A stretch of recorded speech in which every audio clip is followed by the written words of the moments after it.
네, 시시각각 토크. 오늘은 우리가 살고 있는 이 서울의 모습들과 역사들을 파노라마처럼 좀 보여드릴게요.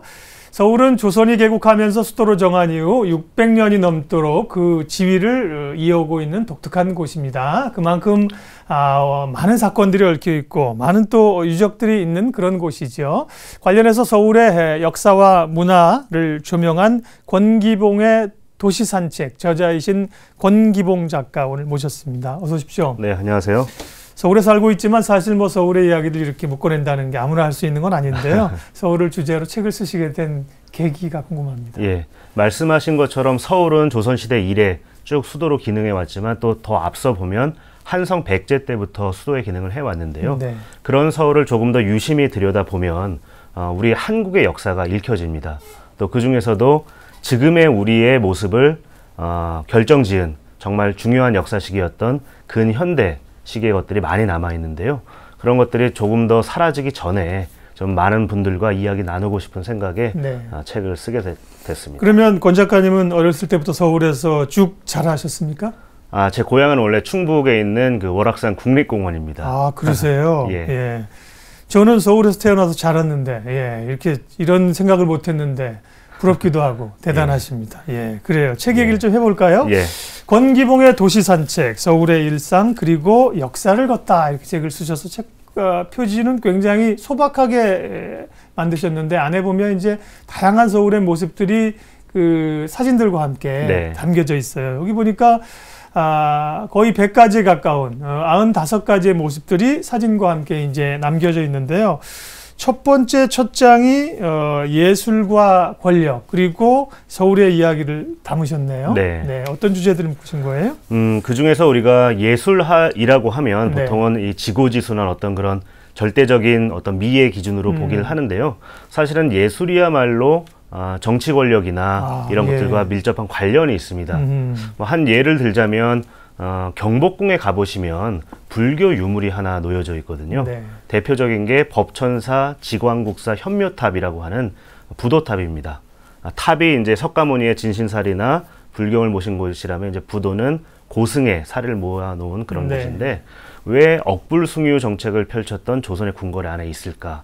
보통들은 다 고민을 안 하세요. 근데 그러네요. 알고 보면 일제 때 그곳에서는 엑스포가 여러 번 열렸습니다.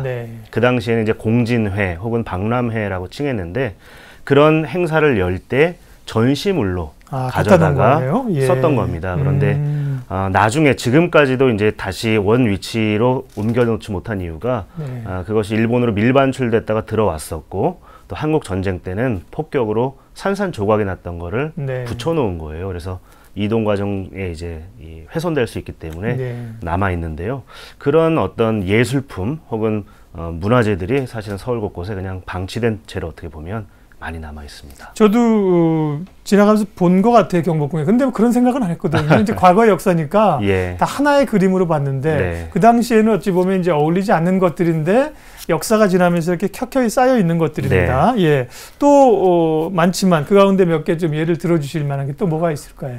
김수근 선생 하면은 이제 현대 건축, 한국 현대 건축의 풍운하라 불릴 정도로 정말 유명한 큰 어떤 건축물들을 많이 설계한 분입니다. 뭐 잠실의 올림픽 경기장을 비롯해서 많이 하셨는데 이분도 사실은 그런 한국 사람들이 좋아하는 지금 그리고 한국 건축사의 유명한 중요한 건물도 많이 했지만 또 흑역사라고 해야 될까요?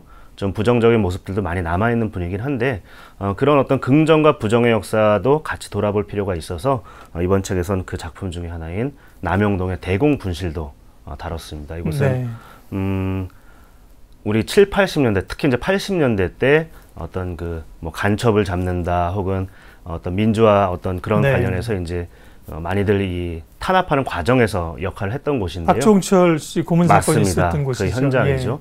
그런 것들도 참 치밀하게 설계한 부분들이 남아 있는데 그런 것들을 돌아보면서 우리의 현대사도 한번 고민해 보자 하는 차원에서 다루게 됐습니다. 네, 김수근 선생의 이제 공간 사옥은 이 주인을 못 찾아서 고민을 하다가 다행히 이제 최근에 또 미술계에 계신 분이 사서 새 단장을 하고 그래서 의미가 남다르더군요. 그렇죠. 네. 늘 이런 코너는 이제 이야기가 많다 보니까 제가 사실은 이야기를 작가님이랑 풀어가다 보면 반도 못하니까 진도를 나가야 됩니다. 책의 2장에서는 이제 사라져가는 문화유산에 대해서 말씀을 하셨는데요. 이제 다 보존되지 않고 훼손되고 유실되고 뭐 이렇게 아깝게 또 철거돼 버린 이런 곳들이 꽤 있다는 거죠. 네, 그 중에서도 이제 근현대 시기는 사실 한국 역사에서 좀 기억하기 싫은 역사적 사건들이 많이 일어난 시대이다 보니까 뭐 일제 강점, 군사 독재 그런 일들이 있었죠. 그래서 그런 것들을 기억하기 싫어해서 그런지 몰라도 많이들 사라져 갑니다. 그 중에 대표적인 경우가 뭐 육당 최남선이 살았던 그 고택 같은 경우도 그 아버지의 친일 전력에 덧난다는 까닭에 자손들이 팔아서 결국 철거가 되어버렸고요. 그 외에도 뭐 창덕궁 같은 경우에는 그 안에 개인 집이 자리를 잡고 있거든요. 70년대, 60년대 이럴 때 좀 그 문화재에 대한 보호의식이 희박했을 때 그 땅 일부를 개인에게 팔아버렸던 겁니다. 그래서 그 창덕궁 담장 안에 개인 집이 자리하고 있는 경우도 있고, 또 저기 은평구에 가면 내시묘지가 있거든요. 그 내시라고 하면 이제 우리가 드라마에서 보면 좀 약간 뭐랄까 좀 촐싹 맞거나 좀 음험한 사람들로 그려지긴 하는데, 그런 이미지 때문에 그 후손들이 그 묘지를 제대로 돌보지 않는 경우가 많았습니다. 내시들은 사실은 일종의 전문 인력으로서 기능했었고, 그들이 없으면 이 궁정이 제대로 돌아가지 않았었는데요. 그런 역사를 잘 모르고 어떤 내시의 이미지 때문에 보통 이제 양자 입적해서 그 후손들이 이어지게 되는데, 많이들 뭐랄까 제대로 지켜지지 못하는 경우가 많은 것 같습니다. 시티 투어를 통해서 서울의 겉모습만 보면 도저히 알 수 없는 이야기들이 많이들 녹아져 있습니다. 이게 역사이고 우리의 모습이죠. 지금 말씀하신 이야기를 잠깐 듣다 보면 올해 광복 70주년 맞아서 특별히 이제 우리의 과거의 부끄러운 역사와 관련된 네거티브 문화재에 관한 논란들이 많이 있지 않습니까? 빨리 없애야 된다는 얘기와 함께 보존해야 된다는 논란들이 있죠. 그러면 이런 부끄러운 역사도 보관함이 마땅하다, 이런 생각을 가지고 계시겠네요. 모든 것을 다 보존할 수는 없을 겁니다. 이제 개발도 필요한 부분이 있으니까요. 그러나 우리가 그냥 쉽게 생각해서 아이를 기르는 입장에서 아이가 어떤 일을 잘못했을 때 무엇을 잘못했는지 알아야 개선할 수 있지 않습니까? 다시 재발하지 않고. 그런 면에서 이 네거티브 문화재, 즉 이 부정적 문화재들도 보존함으로써 사람들에게 이런 이야기가 있었다, 이런 역사가 있었다라는 것을 알리는 그런 어떤 상징으로 존재를 시킬 수가 있다는 거죠. 그런 면에서 비슷한 어떤 그 경험이 있는 나라들의 예를 봐도 뭐 중국도 그렇고요, 일본도 그렇고 독일도 그렇고, 그 부정적인 역사 부분이라고 해서 다 가리는 것이 아니라 오히려 같은 실수를 되풀이하지 말라라는 차원에서 보존하는 경우가 왕왕 있거든요. 반면에 이제 우리 사회 같은 경우는 지금까지는 너무 긍정적인 역사만을 사실은 취사 선택을 해왔던 거죠. 그러나 비슷한 일을 재발하지 않기 위해서는 그런 부정적인 역사가 벌어졌던 곳들도 보존함으로써 후대에게 어떤 알림의 어떤 장소로 쓸 필요가 있지 않은가 생각합니다. 서울의 모습들을 이렇게 스케치하고 그림을 그리시거나 사진을 찍거나 글을 쓰는 분들의 이제 꼭 빼놓지 않는 것이 이 한양도성이에요. 서울시도 그렇고 최근에 이제 성곽 복원하고 굉장히 노력들을 많이 기울이는데요. 특별히 또 이 한양 성곽길에 대한 의미를 꽤 부여를 하셨네요.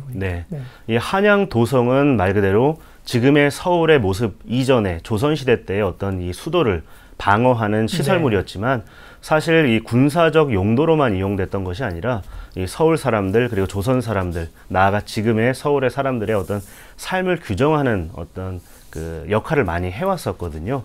그러나 지금은 사실은 일제 이후에 많이 파괴가 되어서 이제 보존하려고 하고 복원하려고 하고는 있지만은 아직 좀 미비한 점은 많습니다만은, 그 성곽길 18.6km를 걷다 보면 그 왜 이 땅이 조선의 수도가 되었는지를 이렇게 조망하실 수가 있습니다. 그리고 지금 걷다 보면은 서울의 그 변화무쌍하게 변해가는 모습을 과거, 현재를 볼 수가 있고 또 미래를 또 조망하실 수가 있죠. 그 위에서. 의미를 두셨군요. 권기봉의 도시산책, 서울의 이야기를 책으로 담으신 권기봉 작가님 만나 뵙고 있고요. 이 가운데 보면 사진들이 거의 스토리마다 사진이 다 있는 거죠. 사진을 저희들이 뭐 지금 중간중간 보여드리고 있습니다만 다 못 보여드리는 아쉬움이 있는데, 사진은 누가 찍으셨어요? 사진은 제가 찍었습니다. 직접이요?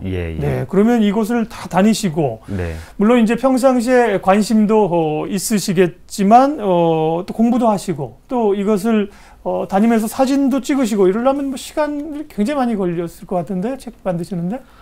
기본적으로 저는 이제 이 근현대사, 특히 서울에 대해서 관심을 갖게 된 것은 이제 대학에 진학하면서부터였는데요. 그 98년이었습니다. 그러니까 지금 꽤 오랜 시간이 지났죠. 그래서 이전에도 다른 책들이 나왔지만 계속 서울을 다니면서 취재하고 또 뭐 사람들을 만나 인터뷰하고 하면서 했으니까 시간은 뭐 짧은 시간에 이루어진 건 아닌 것 같습니다. 그렇군요. 예. 제가 책에 보니까 지구과학을 전공하셨는데 지구과학 교육 그것보다 이제 사회에 대한 관심이 많으셔서 기자 생활도 하시고 저널리즘에도 계시고 서울의 이야기를 하다 보면 이런 그 역사적인 이야기도 많지만 앞서도 이제 남영동 대공무실 얘기 잠깐 하셨습니다만 가리고 싶은 그런 역사의 그 아픈 장소들도 꽤 있죠. 네, 지금 이 교통방송 근처에 있는 곳인데요. 노기신사터가 있습니다. 노기신사는 이제 러일 전쟁 시기에 죽은 그 일본 군인을, 장군을 기리는 신사인데요. 사실 한국 사람들 입장에서는 기억하기 싫은 역사이다 보니까 그냥 방치가 되어 있는 실정입니다. 심지어 그 신사에 있던 석 등을 거꾸로 뒤집어서 땅에 박아두고 그 이제 넓은 평평한 면은 테이블로 야외에서 이용을 할 정도로 좀 방치가 되고 있는 실정인데요. 사실은 한국 사람들이 아직 잘 몰라서 그렇게 되고 있는 측면도 있지만 사실은 부정적 역사의 위산이기 때문에 그런 것 같습니다. 또 이 근처에 역시 있죠. 바로 맞은편에 있는데 안기부의 본관과 별관 건물들이 지금은 사실은 그 역사가 제대로 알려지지 않은 채 이제 옛날 안기 지금은 국정원이지만 옛날 안기부가 이쪽에 있었죠. 맞습니다. 뭐 유스 호스텔로 쓰이거나 사무실로 쓰이고 있는데 한국 사회가 해외에 우리가 자랑할 수 있는 게 크게 두 가지가 있다고 저는 생각을 해요. 하나는 해방 뒤에, 하나는 경제의 발전. 경제 발전. 또 하나는 어떤 내재적인 민주화의 어떤 성공과 어떤 그 과정들이 있었는데요. 그 경제 발전은 우리가 보여줄 수 있는 것들은 많지만 민주화 그리고 인권의 신장을 보여줄 수 있는 공간이 많이 없는데 이런 것들을 좀 잘 활용을 해서 좀 세계 한국이 이렇게 내재적으로 발전해 왔다라는 것들로 한번 활용해 보면 어떨까 하는 생각. 아주 좋은 생각이시네요. 꼭 무슨 뭐 관광 상품화한다 이렇게까지 이야기하기는 뭐하지만 우리가 이제 사실 아픔의 역사를 딛고 자랑할 수 있는 것들이 있잖아요. 그리고요, 또 서울의 그 이면에서 말씀하신 그 우리가 성장기에 굉장히 어려웠던 시절들도 있고요. 그런 모습들도 좀 있네요, 보니까. 그 구로구에 요즘에 이제 가보시면 구로공단 그 노동자 생활체험관이라는 것을 몇 년 전에 만들어서 운영하고 있는데요. 구로공단 하면 이제 여공들의 어떤 역사가 있고 묵묵히 일함으로써 한국의 경제 발전을 견인했던 분들의 역사가 있는 곳인데 그런 것들이 어떻게 이루어졌고 그 사람들의 삶은 어땠는지를 보여주는 공간입니다. 다만 좀 약간 아쉬운 점은 노동자의 삶을 체험하는 곳이라는 게 저는 잘 좀 받아들이기가 힘들었던 것이 여공은 없지만 지금도 뭐 비정규직, 파견직 그 노동의 문제는 쭉 이어져 가고 있거든요. 좀 현실적으로도 우리가 한번 돌아볼 필요가 있다 하는 생각도 들었고 또 이 근처에 있는 뭐 가월동이나 이쪽에 가면 쪽방촌이 또 많이 있거든요. 여름은 지났지만 여름엔 정말 40도 가까이 올라가는 그 실내 온도 그리고 앞으로 다가올 겨울에는 정말 뭐 뗄 어떤 석유나 이런 것들이 부족해서 추운 방에 지내는 분들이 많은데 그런 어떤 공간들도 우리가 서울을 걸으면서 잊지는 말아야 할 공간이 아닌가 싶습니다. 모두에 말씀드린 것처럼 우리 권기봉 작가님께서 발로 걸으면서 뛰시고 책으로 엮어낼 이야기를 우리가 짧은 시간에 다 할 수가 없습니다. 그래서 두 가지 정도를 좀 여쭙고 마무리했으면 좋겠는데요. 일단 그 외국인 관광객들 오셨을 때 서울의 모습을 필요할 때 가봤으면 좋겠는 거. 그 다음으로 이제 우리가 서울에 살지만 서울에 계신 분들도 이런 곳에 책에 있지만 좀 꼭 가보세요. 이런 얘기를 좀 듣고 싶은데요. 서울시 명소 스토리텔링 자문위원으로도 활동하고 계시는데 외국인 관광객들이 오면 서울의 명소로 소개해 주실 곳은 어디입니까? 외국인들이 오면 이제 남산에는 보통 가는데요. 남산에서 보는 서울의 뷰보다 저는 개인적으로 백악산에 올라가서 한번 서울의 뷰를 한번 봐보시라 이야기를 하고 싶어요. 그곳에 올라가면 청와대와 경복궁 그리고 세종대로 남산이 일렬로 조망이 되는데 그곳에 서면 이제 왜 이곳에 궁이 들어섰고 조선의 수도가 되었는지 그러니까 과거 그리고 현재 그 세종대로 주변의 모습까지 한 번에 조망할 수가 있는 좋은 뷰가 있고요. 한국 분들 특히 이제 서울 시민들에게 권하고 싶은 곳은 창신동입니다. 그러니까 동대문에서 멀지 않은 곳인데요.